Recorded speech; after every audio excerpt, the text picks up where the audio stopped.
Christchurch Cathedral. So then you see this warm part of the bulbous surface. Yeah.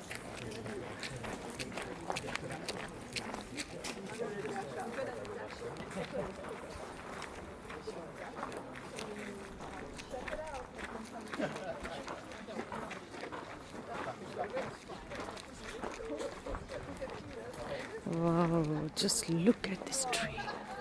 Oh my God. Centuries old. Oh, they have given the support to the branches. Oh, you hold this against it and turn them. Oh my God. So come into the shade of this glorious tree. They don't make trees like this anymore. Oh my It's God. actually an oriental plane tree. It was brought back from Syria at the time, as I say, when the globe was opening up and people were discovering, well, certainly it was the Regius Professor of Hebrew who was over in Syria picking up documents from Arabic sources, and he also, as many people were, bringing back plants in their excess baggage. And so incredible to think of the journey that this would have made in very salty circumstances, and it's still growing today. There was about 10 years growth on this tree when the Charles I door, bit of wood, was put in the old city wall there. I think that gives you some context there. I mean, there's something gone wrong with the vertical aspect. A child's drawing of a tree will be straight up the middle of that.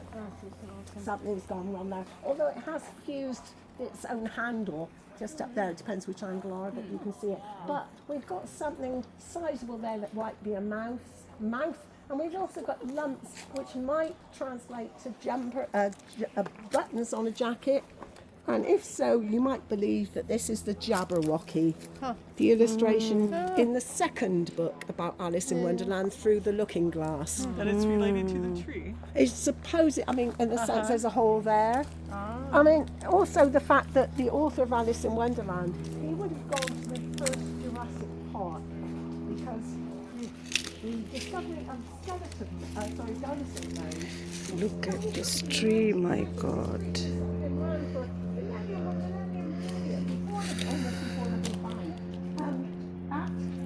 Oh my God. Look at the bark. It is like centuries old. Oh.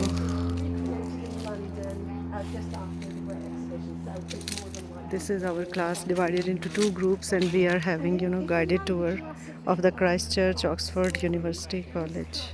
Christchurch College, Oxford. See the bark of the tree.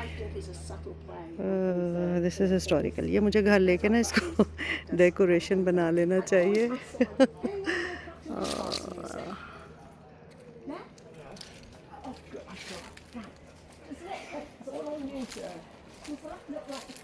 It does.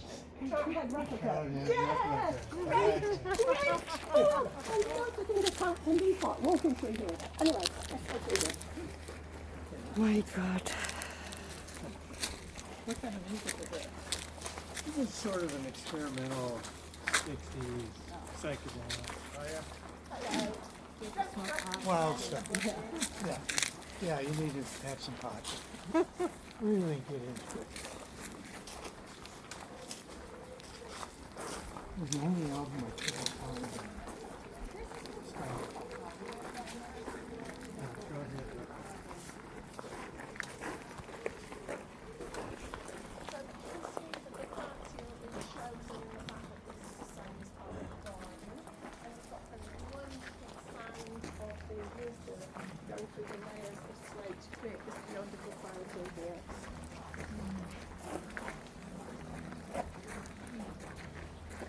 Banana trees.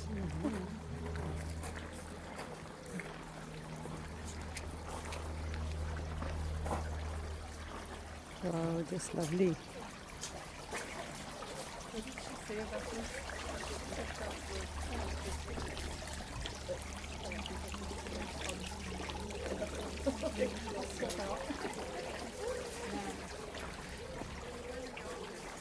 Looking at the tropics and the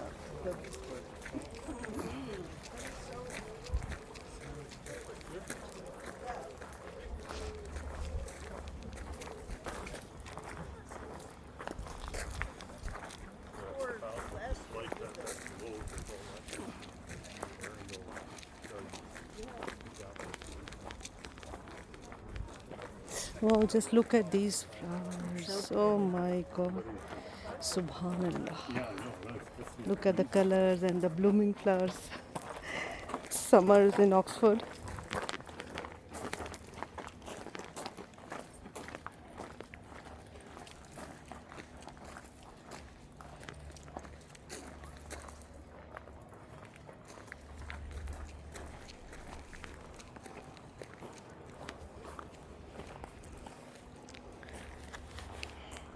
I think this is some kind of clock of the historian time period. Oh, my group is there. Let's run.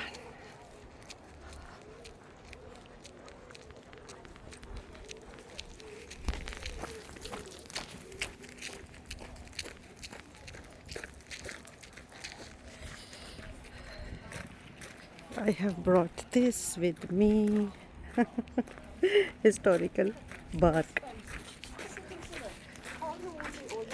Would have climbed to the top of that tower at some stage and looked over and seen the most prestigious religious institution in Oxford with this Augustinian priory with a shrine of Patron's Saint, and gets to think, I'm going to build a college on top of that.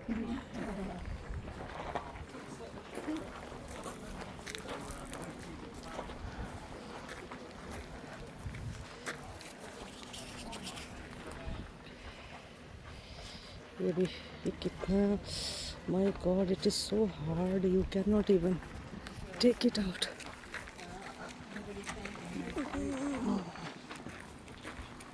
Christ Church College, Cathedral, और ये देखें कितने खूबसूरत gardens हैं जो हम visit कर रहे हैं as part of my course.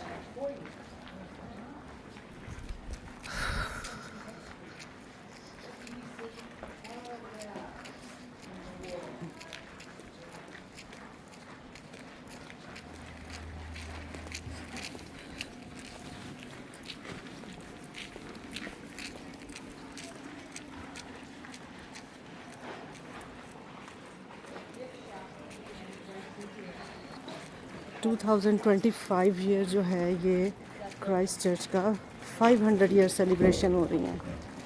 So it's 500 years to Christ Church College, Oxford University. There are so many students, so many guided tours, multimedia guide, drop off point and exit. We have with us Oxford University staff, who is our tutor.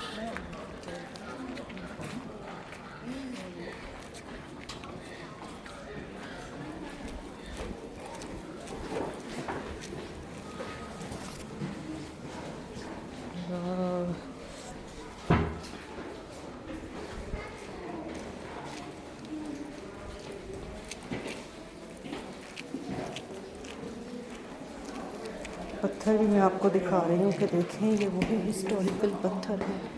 Art room, old library, multimedia guide. So here we are. So the olive tree, just outside the central quad here, that was planted about a decade ago. And whenever any earth gets moved in Oxford, the archaeological team come and investigate what's underneath. And they established that was the site of an 8th century graveyard, which fits in with the idea of Friars falling local here in the 8th century. That was just burned down, and then the stonework is created as an Augustinian priory in the 12th century. And these posters are part of that. Again, this has changed a lot over the centuries. Most of it is 15th century, but there's a major change, particularly in this area here, in the 19th century. And the context for that is, this is the furthest back in time you can go if you're ever able to wander in this space. It's very deceptive because they put in very modern lighting. It's actually better lighting than there is in the library. I've got a real grudge about that. But anyway, And they've also cleaned the stonework because this is where the college shop was formerly. So all the Harry Potter and Alice memorabilia have been kind of replaced down onto the meadow here. Harry But as I say, Potter this is or a very Alice in back in time Wonderland. you can go. It's actually the chapter. All the this is costumes where are placed here. Canons, the monks, you might say, of the original priory here would have held their management meetings, amongst other things, and a chapter would have been read during those meetings here. And the floor has been raised at some stage, so a wine cellar could be put in underneath. And if you do go inside, have a look at the carvings at the end of the columns there, because everyone there looks as though they're hung over. Anyway, this archway here is featured appropriately in the final chapter of the second book about Alice in Wonderland, the Jabberwocky book. And that is an imaginative story whereby young girls made an adventurous journey across a chessboard, upgrading from a pawn to a queen. So there's Queen Alice there, with a frog to challenge her, as it were. And this archway here in the illustration doesn't include the top of the arch. And it's not because they ran out of paper. When this illustration was done, the top of this arch here had not been exposed. Back there, I think you can see the white, no, sorry, you're standing back there. Sorry, I'm confusing it. Right. Can you see the white? That is kind of suggested before and after. So that is exposed after this photograph was, photograph illustration was done. Context of that, you come across here. Sorry. Yeah. A portrait of a very young Queen Victoria. Ah, yes. This is. And next to her is Prince Albert. And Okay. in context, I don't know how aware you are of the Alice in Wonderland story, but there's certainly not the same reverence to royalty or to queens that you would expect regarding the fact that she'd only recently become a widow when the story was written. As I say, I just find that a bit... Anyway, so that shows these are in the 19th century, the late 19th century, that this bit of wood and these are introduced here. We've got a wonderfully slithery word here, and I would just ask, how important it's in, haven't you? Can you see the stone plaques at the end of this wall here? And if you can't see them, then you're muggles. Because this is where the Quidditch trophies were shown on display. This is where Henry was going to discover that his father was really secret. It's just a few seconds, but it's cool. So there's Warner Brothers footprints all over the place, but there are some royal footprints, because in connection with Queen Victoria, she would have been the visitor of this home. In memory of Canon, Master of the Oxford Diocesan Guild of Church Bell Ringers, 1946 to 1973. This tablet was placed by his fellow ringers. So these are the names for the church bell ringers in memory of those.